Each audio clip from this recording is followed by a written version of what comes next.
Hello YouTube, welcome to Critical Failure. I'm Edward Burns. And I am Brandon Wynn. And today we're going to continue our discussion on the Blood Hunter. What are we going to talk about now? We're going to be talking about the fighting styles and some of the blood maledicts today, Edward. Alright, do you know what type of fighting styles the Blood Hunter gets? I know there's archery, there's dueler, great weapon fighting, and what's the last one? I can't remember actually. Two-weapon fighting. Wow, I feel stupid. I forgot to, I had to look down. Alright, so archery. Isn't that where you get a +2 to your attack? Yeah, you get +2 to your attack rolls. Okay. Dueling, you get +2 to your damage if you're just using one weapon in one hand. Great weapon fighting, you get to reroll like 1s or 2s on your damage die if you have like a two-handed or a heavy weapon. And then two-weapon fighting, you get to add your modifier damage to your bonus action attack that you get with two-weapon fighting. That's very useful. So, let's go into the blood maledicts. Which one do you think would be the most useful? Man, that one's really hard. That depends on the situation, I think. Mutual suffering is always great, though. Let's not get into mutual suffering as of right now, Edward. That should probably be its entire own video. I also think that Blood Curse of the Eyeless is pretty good, and Fallen Puppet is also really good. Okay, so Blood Curse of the Eyeless, that is where you as a bonus action, if I'm correct. No, a reaction, I'm wrong. A reaction can impose disadvantage on a attacking enemy that is attacking with a weapon, because that has to be specified. Yeah, within 60 feet of you. Within 60 feet, and its amplified version, which is where you take... amplified is Crimson Right die, correct? Yeah. So your current Crimson Right die damage to impose disadvantage onto that creature's next turn. Yeah, so an additional attack. That would be extremely useful against anything. Yeah, as long as the creature can like suffer like blindness, but if it can't be blind, this has no effect on it. That would be very useless against a Tarrasque. They can't be blinded. Yeah, I think they have like blind sense. They have True Sight. Oh, okay. I think it's up to like 120 feet or something like that. I also like Blood Curse of the Fallen Puppet, though. Like Oh, I said earlier. I remember I used that in our campaign to use someone who had a harpoon. That was the very first time using Kylan Bois. Yeah, I used Blood Curse of the Fallen Puppet to make him shoot someone else. Yeah, you shot him in the face. Yeah, I criticaled if I was correct. Mm-hmm. And that was very funny because you almost had us murdered by a dragon turtle. Yeah, Turtles are different. And the Kraken showed up, and it ripped it in half at the very beginning of the campaign. Yeah. I remember in real life being afraid because I hate Krakens. But with the Fallen Puppet, if you amplify it, it gets a bonus to its attack roll and damage roll equal to your Wisdom modifier. Boy, if you have a high Wisdom like a 20, just +5 to that, that's extremely useful. Mm-hmm. Just like, imagine if Zakram, which was the bad guy in his world that ran, how much was his attack modifier as it was? I think it was like a 7 + 7. He was really powerful. He hit me and knocked me out in 2 hits. And that is the thunder from outside. No, that's just Zakram punching the ground. That's terrifying, because I believe it. That was also very sudden, and I didn't know we were having a thunderstorm. I know people, back when this was first made, people didn't really like the Fallen Puppet one. And it was mainly because they were concerned about it being really overpowered. Like, which is really, really stupid. I remember reading people talking about it. If you killed a dragon and you used this and you made it like use its breath ability, that would just decimate things. So it's been changed now to where I think it actually just requires a weapon attack. I would consider the breath to be a weapon attack.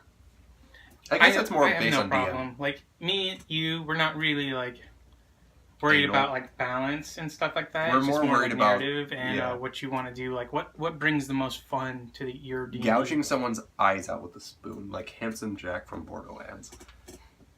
I just now imagine that. Now let's go on to the next one, I guess. We can talk about the Blood Curse of Binding. As a bonus action, you as long as the creature's like one size larger than you or less within 30 feet of you, they must make a strength save against your DC, or they have a movement speed of 0 until the end of your next turn. I'm trying to think of which one that could be useful for. Maybe a quick win. That would be really useful. It's useful for anything that's actually trying to outrun you. Like if you are chasing down someone and they have a head start on you, you just reach out and just get them. And then what's the amplified version of that? The amplified version makes it an ongoing effect, regardless of the size category. And at each of the turns, they must make another strength save. So this gives you about like 6 seconds to like catch up without amplifying. But if you amplify it, you keep going and just like, oh, I see your flying dragon. Not today. And you reach out and it just falls. Just imagine using that against a Tarrasque. It's like, you can't move. I can leave now. And then it still obliterates you because for some reason it can. But yeah, it just grabs like a chunk of the earth and just chucks it at you and you die. You don't need to be like... That's terrifying. Okay, so I can see how that's extremely useful for a blood hunter and its party. Mm-hmm. Let's talk about Blood Curse of the Fending Right. You know what this does? Not very well. We've discussed it a couple times. This is the one where if it's an attack roll. No, this one is if you have to make a dex save. You Oh, so I was thinking of the other one. You can use your reaction to gain a bonus to the save equal to your wisdom modifier. And you can amplify it to grant all your allies within 5 feet of you the bonus to the saving throw as well. So if a wizard or a sorcerer or whoever can use Fireball, you can help them get out of the way. Yeah, like if you're fighting a lich and if you fight a lich and it uses like Fireball or something, it's very useful. Or dragons. Most of the dragons' breath weapons, yeah, that's very useful. And talking about that, acid. Let's go on to Blood Curse of Purgation. Purgation? Yeah. Oh, so Blood Curse of Purgation is where you can help them. Is it advantage? It's immediately make a saving throw against the poison effect. So I remember it being advantage, and I'm not sure if that's correct or not. But I know I have it on a former PDF, an older PDF, so I will definitely look into that. But I know when we played, he had to make advantage saving throw on.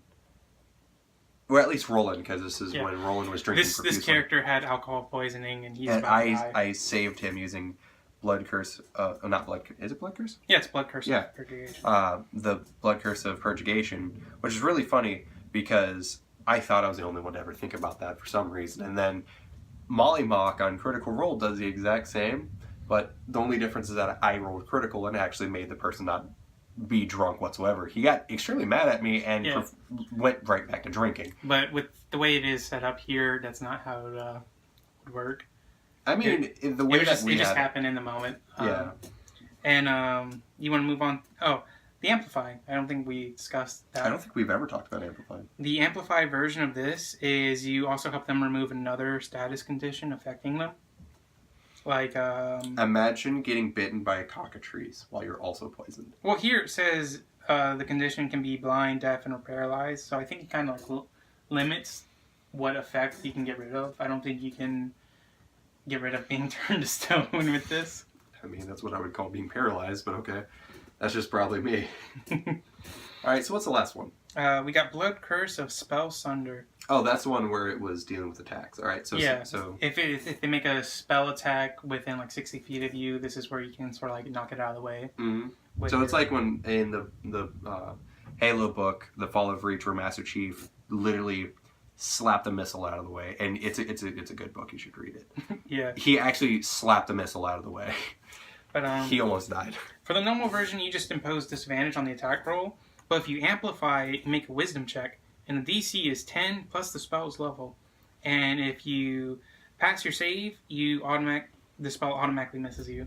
That's really useful. So this makes me wonder, like, if you amplify it and you have that going on, if you fail your save, does it still give it disadvantage? Probably. I'm not I would say it sure would. I would say it would, but I guess it's based on DM. Yeah.